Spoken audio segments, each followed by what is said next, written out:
nosso cumprimento a todos e votos de muita paz. Nós vimos há 15 dias atrás o capítulo 6 do livro Os Mensageiros, Advertências Profundas, em que Telésforo, aquele palestrante do plano superior, ele havia dado uma palestra sobre médiuns fracassados e ele era amigo de Aniceto, né? E Aniceto estava junto de Vicente e de André Luiz para ouvir aquela palestra. Ao final dela, duas senhoras se aproximaram de Aniceto, pedindo que ele acompanhasse o caso do filho de uma delas, que seria o Otávio, né? No renascimento aqui na Terra. Ele iria reencarnar aqui na Terra e parece que alguém muito conhecido dela, uma amiga, havia ofertado a ele essa condição de mãe, né, aqui na Terra. Seria uma próxima mãe do Otávio para que ele se preparasse para aquela tarefa novamente e acertasse. E aí, o que aconteceu foi que Aniceto, ele acabou não prometendo, mas ele disse que tudo se encaminharia, né? Não prometia o acompanhamento naquela hora, porque ele teria que se ausentar. E aí, como foi falado para André Luiz que qualquer palestra útil seria um trabalho, ele se aproveitou e ele quis se inteirar melhor, quis se apresentar àquelas duas senhoras que haviam pedido pelo Otávio. Nós vamos aqui ao capítulo 7, a queda de Otávio. A ausência de Aniceto deu ensejo a palestras interessantes. Formaram-se grupos de conversação amiga. Impressionado com as senhoras que haviam solicitado providências para Otávio, pedi a Vicente me apresentasse a elas. Não que me movesse curiosidade menos digna, mas desejo de alcançar novos valores educativos sobre a tarefa mediúnica, que a palavra de Telésforo me fizera sentir em tons diferentes. O amigo atendeu de boamente. Em breves momentos, não me achava tão só à frente das irmãs Isaura e Isabel, mas do próprio Otávio, um pálido senhor que aparentava 40 anos. Também, e André Luiz vai falar, também sou principiante aqui, e minha condição é a do médico falido nos deveres que o senhor lhe confiou. O Otávio sorriu e respondeu: possivelmente o meu amigo terá a seu favor o fato de haver ignorado as verdades eternas no mundo. O mesmo não ocorre comigo, ai de mim. Não desconhecia o roteiro certo que o Pai me designava para as lutas na terra. Não possuía títulos oficializados de competência.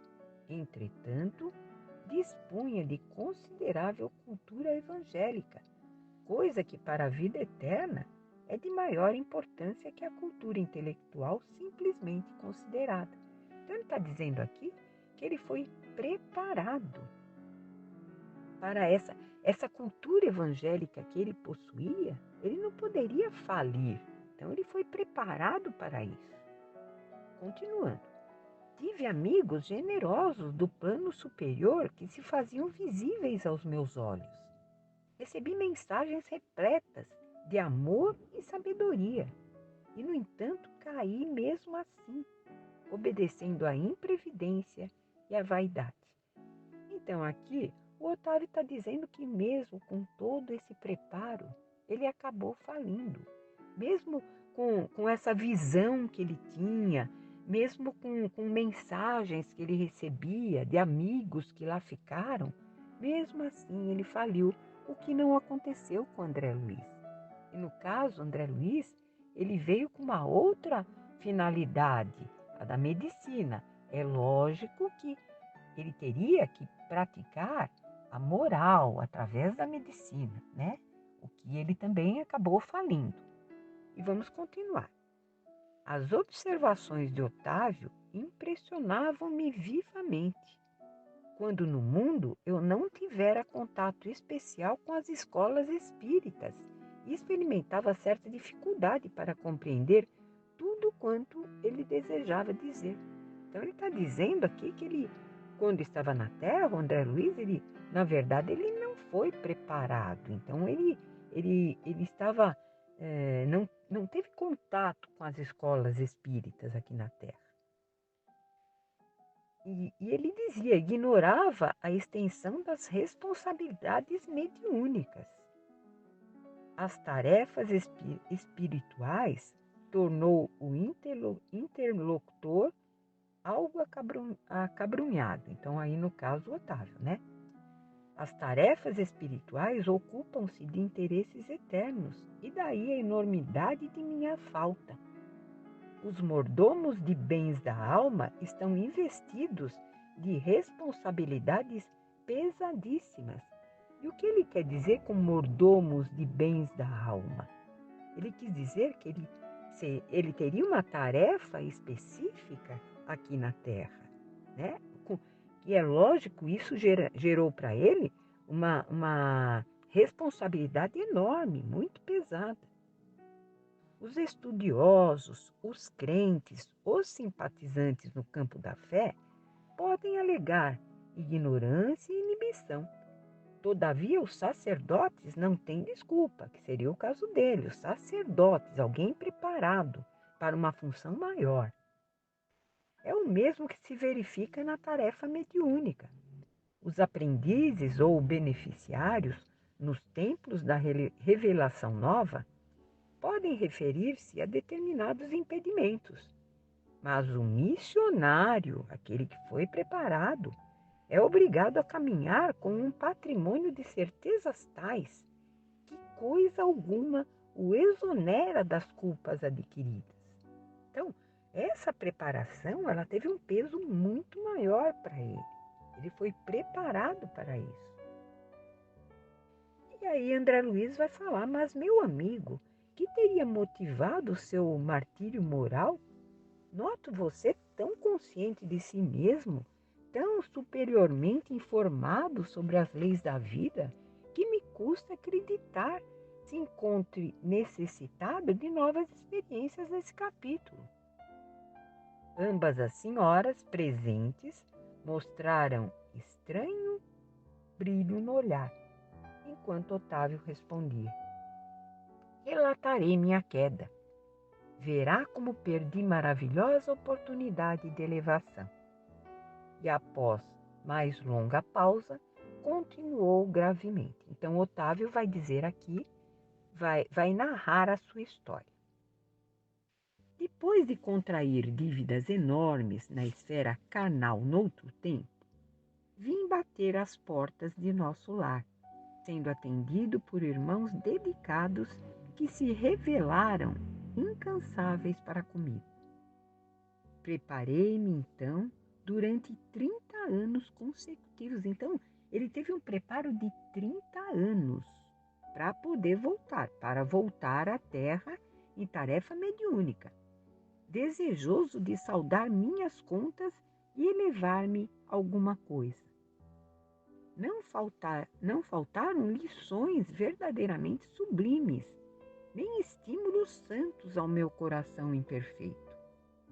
O Ministério da Comunicação favoreceu-me com todas as facilidades e, sobretudo, 6 entidades amigas movimentaram os maiores recursos em benefício do meu êxito. Então, ele está dizendo que, além de toda a ajuda que ele teve, todo o auxílio, ainda essas 6 entidades amigas, elas movimentaram recursos grandes a benefício do êxito dele aqui na Terra. Técnicos do auxílio acompanharam-me à Terra nas vésperas do meu renascimento, entregando-me um corpo físico rigorosamente sadio. E aqui está a nossa gratidão. Essa gratidão por esse corpo sadio, que nem todos vêm aqui com essa bênção, porque para uma tarefa, nós termos o corpo sadio é de essencial importância. E continuando, segundo a magnanimidade dos meus benfeitores daqui, ser-me-ia concedido certo trabalho de relevo na esfera de consolação às criaturas. Então, ele teria um relevo, ele seria um missionário. Permaneceria junto das falanges de colaboradores encarregados do Brasil, animando-lhes os esforços e atendendo a irmãos outros ignorantes, perturbados ou infelizes. O matrimônio não deveria entrar na linha das minhas cogitações. Não que o casamento possa colidir com o exercício da mediunidade, mas porque meu caso particular assim o exigia. Então, não que haja um impedimento para o matrimônio, no caso dos missionários, mas aí no caso dele específico, o caso dele particular exigia que ele estivesse solteiro. Nada obstante, solteiro, deveria receber aos 20 anos os 6 amigos que muito trabalharam por mim em nosso lar, os quais chegariam ao meu círculo como órfãos. Então ele teria que receber aqueles 6 espíritos que se empenharam, que o ajudaram antes dele reencarnar. Meu débito para com essas entidades tornou-se muito grande, e a providência não só constituiria agradável resgate para mim, como também garantia de triunfo pelo serviço de assistência a elas, o que me preservaria o coração de leviandades e vacilações, porquanto o ganha-pão laborioso me compeliria a não aceder a sugestões inferiores nos domínios do sexo e das ambições incontidas. Então, aquelas 6 entidades acolhidas, se fossem acolhidas por ele, elas impediriam, elas o fariam trabalhar para ganhar o pão, muito mais. Então, ele na verdade, ele não iria aceder àquelas sugestões inferiores que viriam. Com certeza, ele era falido no sexo, né? Nas ambições incontidas. Então, aquilo tudo, aquelas entidades o preservariam de cair novamente. Continuando. Ficou também assentado que minhas atividades novas começariam com muitos sacrifícios, para que o possível carinho de outrem não amolecesse a minha fibra de realização e para que se não escravizasse minha tarefa às situações caprichosas do mundo, distantes dos desígnios de Jesus, e, sobretudo, para que fosse mantida a impessoalidade do serviço. Então, ele viria com uma tarefa muito grande, material, de preservação, né, da vida material, né?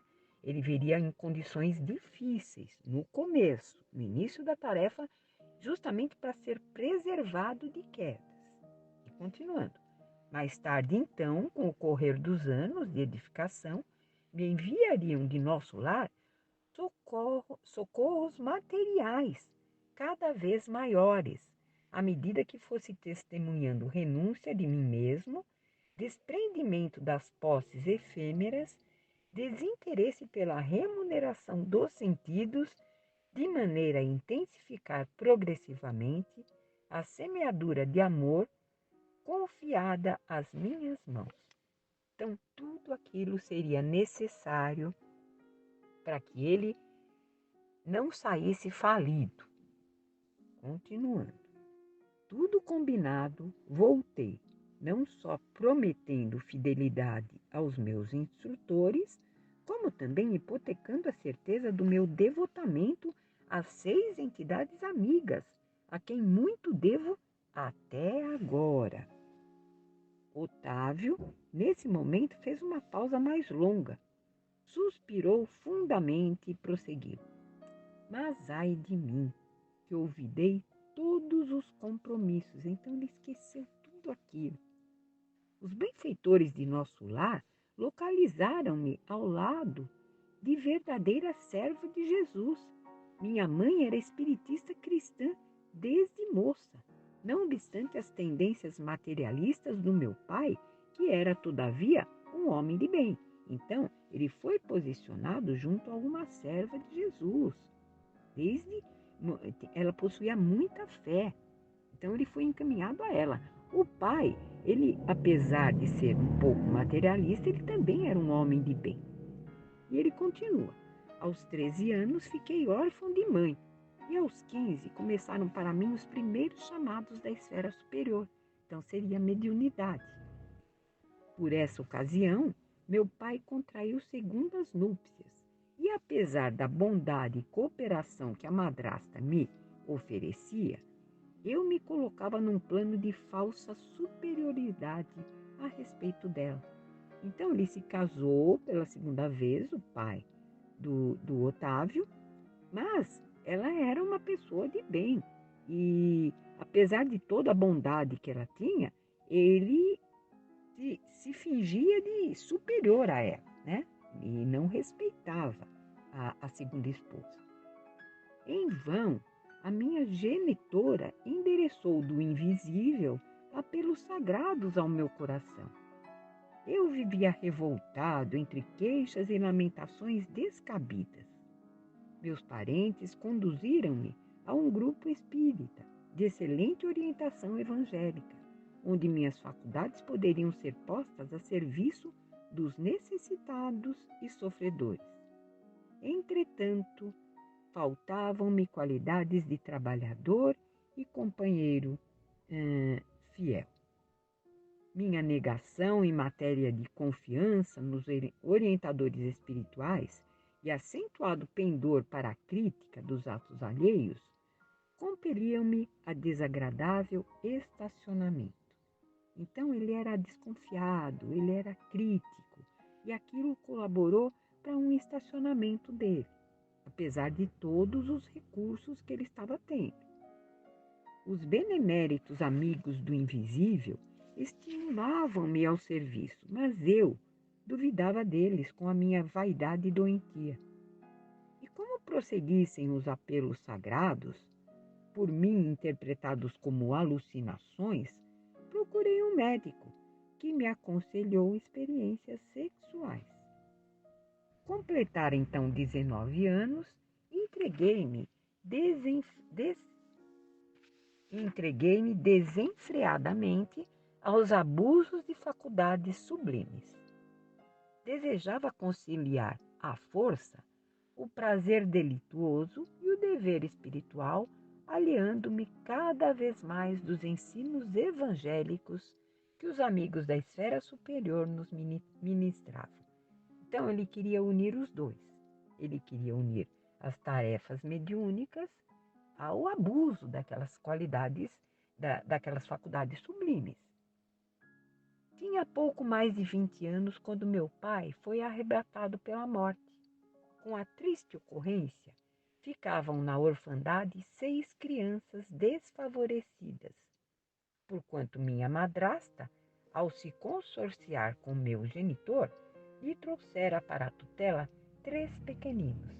Então, essas crianças, na verdade, seriam 6.